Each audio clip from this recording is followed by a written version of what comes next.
Afghanis they're very resilient people, very tough. Do they understand what it's like over here? There's no way unless you've been here. On the eastern edge of Host Province, mere miles from the barren mountains that stretch across the border of Afghanistan and Pakistan, the dusty, dry valley bed gives rise to forward operating base Salerno. Literally cut off from the rest of Afghanistan. It's the temporary home for some of Missouri's citizen soldiers assigned to the 1141st Engineer Company 203rd Battalion. Most people are afraid to do what we do. Under Brian Sayer's command, their sole mission? We go out looking for IEDs, improvised explosive devices. This is probably the most dangerous job in the world, finding IEDs. Most people try to avoid them. We literally go out looking for them. We try to find them. Finding them, Almighty God, we're here to bring peace. Means rising before dawn. Pray that you'll bring us back safely. We ask this in your name, amen. God bless you, everybody. To begin their journey down the most dangerous roads in eastern Afghanistan. Buffalo, after 1-2 gets around. Creeping by vehicles and villages. This literally is a third world country. They brave dirt and gravel surfaces pockmarked from remnants of bomb blasts, a reminder of the constant threat. When we pass vehicles, does that make you nervous? It makes me a lot nervous. Staff Sergeant Sean Parker is wary because a suicide bomber blew himself up trying to attack his convoy using a car packed with explosives. Usually the individual is very disciplined. But without a doubt, the most imminent hazards are the very thing they're searching for, IEDs. The explosives are planted by an enemy who blends in with the people and hides out in the surrounding area, which includes Pakistan and is just a handful of miles from Salerno. A lot of Afghani civilians are killed by IEDs, way more than coalition forces are. I've got 2 dismounts on the ground with them at this time. When a specialized armored vehicle finds an IED, it can separate the charge from the initiator. Here it goes. After that, the explosive is blown up. Oh, did you see that? No, went high. Hell yeah, dude. In the entire eastern region, the troops of the 1141st are the most successful at disarming explosives. This has been a fairly active area. Most route clearance units immobilize about 50% of IEDs. The soldiers under Captain Sayer in a couple seconds. take out a little more than 75%. Nice. So that means about 1 out of every 4 is going to blow up on us. And, you know, we know that going out. You get your heart pumping. Every hour spent on a route requires absolute concentration. At first it was a little unnerving. On Aaron Garbet's first mission as platoon leader, And all of a sudden, in a split second, an explosion goes off, and I saw the crew of the truck actually go limp because of the concussion. We had to fly in a helicopter to take some of them out. Does it ever get less scary? Not at all. Parker's body has also been thrashed by several explosions. Do you take it personal? Absolutely. It was his only intention in the whole world to kill you or your friends. I take it very personally. The end of a workday means safer roads for coalition forces and Afghan civilians. It's going to mean somebody else is going to the house. Parker and the others in his unit do their job, leaving their worried families thousands of miles away. I miss him. And knowing there is always the possibility. I know how much they'd miss me. You give me a minute? Yeah, thanks. They might not make it home. I know how much my family would miss me. I don't want anybody else to have to go through that, so if I can help, that's what I want to do. I absolutely hate my job. Hate it with a passion. But I absolutely love and would die for the people I work with. In the coming pre-dawn hours, they will be at it again. Usually, if we clear a route today, it's pretty safe today, and that's about it. Tomorrow's another story.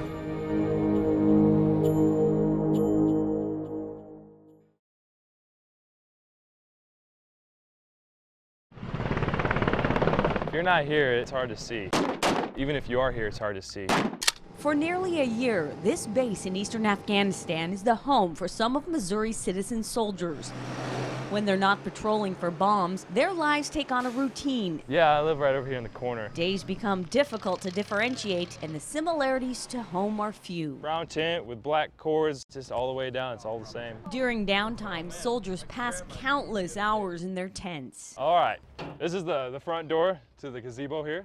It's really quite spacious for what I've got. Where life's small comforts are stuffed in the crevices from floor to ceiling. We've got the food storage. Got the game area, MASH, who doesn't love MASH, and Family Guy. We have movie nights a lot. And the trivial becomes meaningful. Fresh socks. This is goodness in a roll right here. They're fresh, they clean. See, look, I can smell these all day.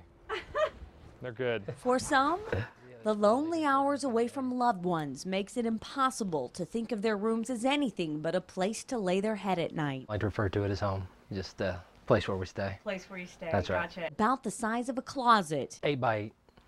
8 by 8. Pretty much what it comes down to. Within arm's reach are treasures that traveled thousands of miles from home. January was our 7th anniversary. Congratulations. Yeah, I've been home for 2 of them. 2 of them. Months away from home mean not only adjusting to the loneliness, but also adapting to the unnerving reality of life here. When you're just sitting there staring at the walls when it hits you. The sounds of battle and word of incoming wounded. Attention, on the fob. Remind you the enemy is always near.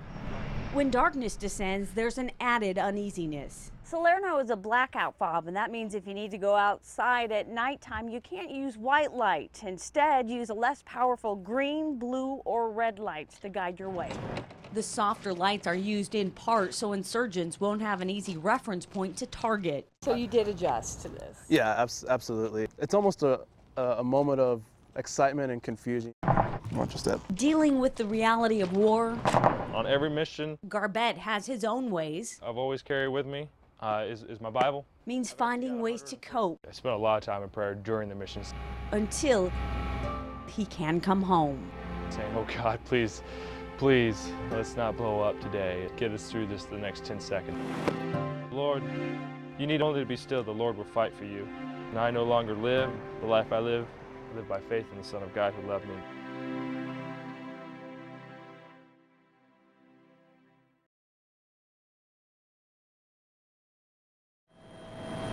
Flying over this arid, parched land, it's almost impossible to envision farming accounts for how some 80% of Afghans survive. This country's in desperate shape. I mean, you know, it's been 30 years of war and strife.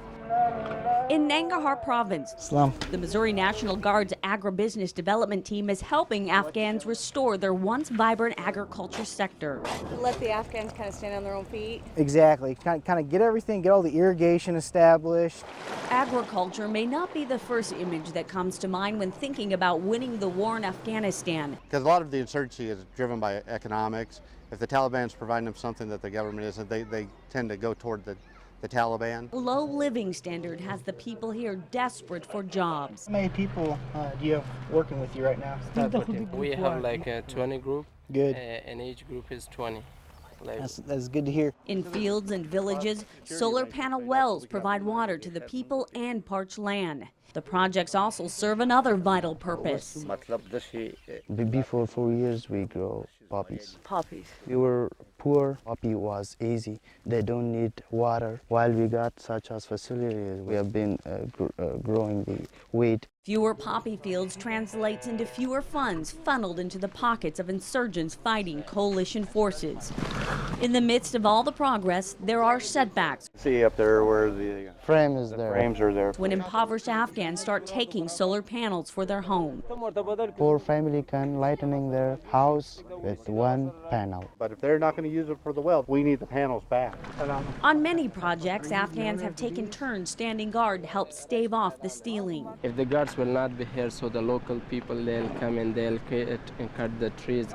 Undertaking the various ventures does not come without great risk to our citizen soldiers who are always a target. Although we're there to build up agriculture and engineering projects, we are an Army unit and we are a military unit whose job is to project force. All right, let's go to work.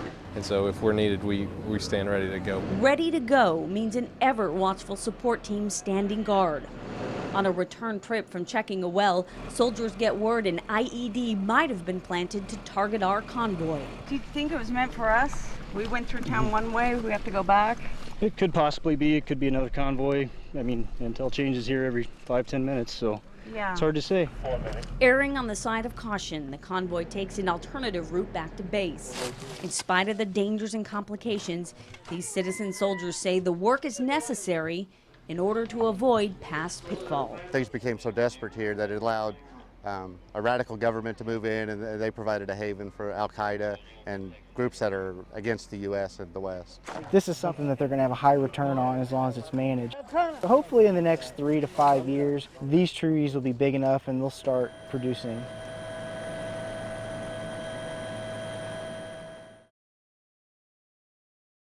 In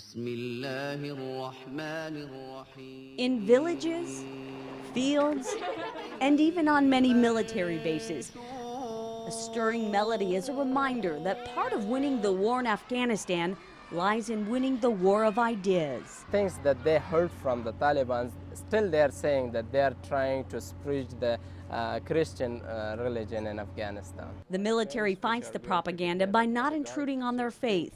Even while they're planning under the Guards Pay to Work program, Muslims can pause to pray. We don't want to interfere with the praying, okay? So I know that usually occurs at 1 o'clock. It's all part of the war strategy to win the hearts and minds of the people in this conflicted region.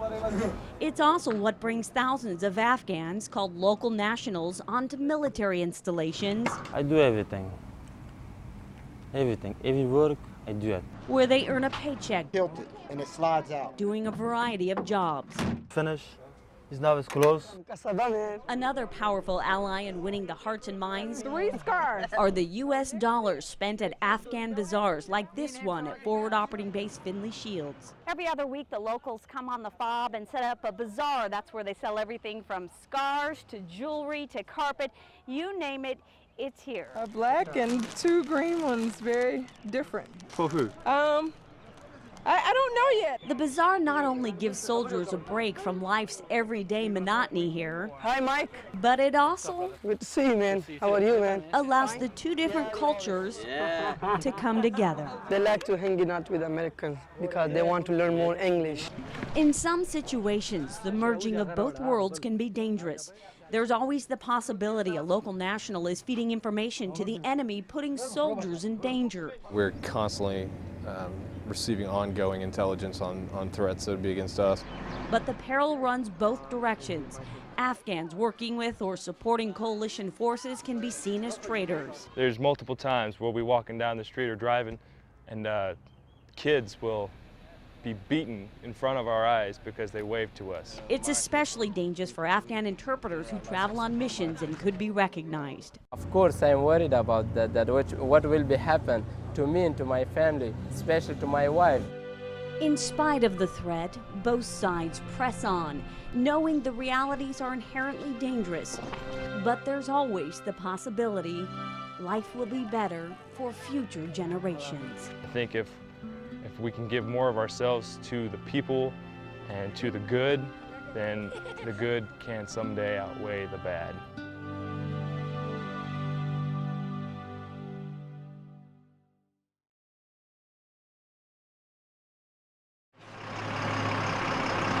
I felt that I owed my country at least 20 years of my time.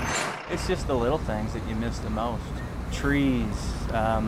While we have different seasons over here, they're not like home. Dusty, very dirty, dusty. We spent 26 and a half of the last 39 hours inside the vehicle. I'm still not sure that my ass is awake yet, so. You think you're in Iraq, but you're in Afghanistan. This is such a completely different country. In Iraq, they were already Iraqis. We took Saddam Hussein out of power and helped them rebuild their government. Over here, they've never really had that. They've always been tribally affiliated. I think if we as a country could show them and give them something that they could unite together on. And that's about it, a national identity. This one's very slow going. We can't leave until the Afghan security forces can control security. Attention. Every time you go out, you may get blown up. Every time you go out, you may get shot at. Guys wake up and be like, what's going on? We got incoming, outgoing, and not being used to hearing big booms. You can't just let the emotions build up. You gotta let them out. Sometimes it's talking to somebody else. Sometimes it's crying yourself to sleep. Prayers, church. Sure. We're still normal. We're still just humans. We're all family.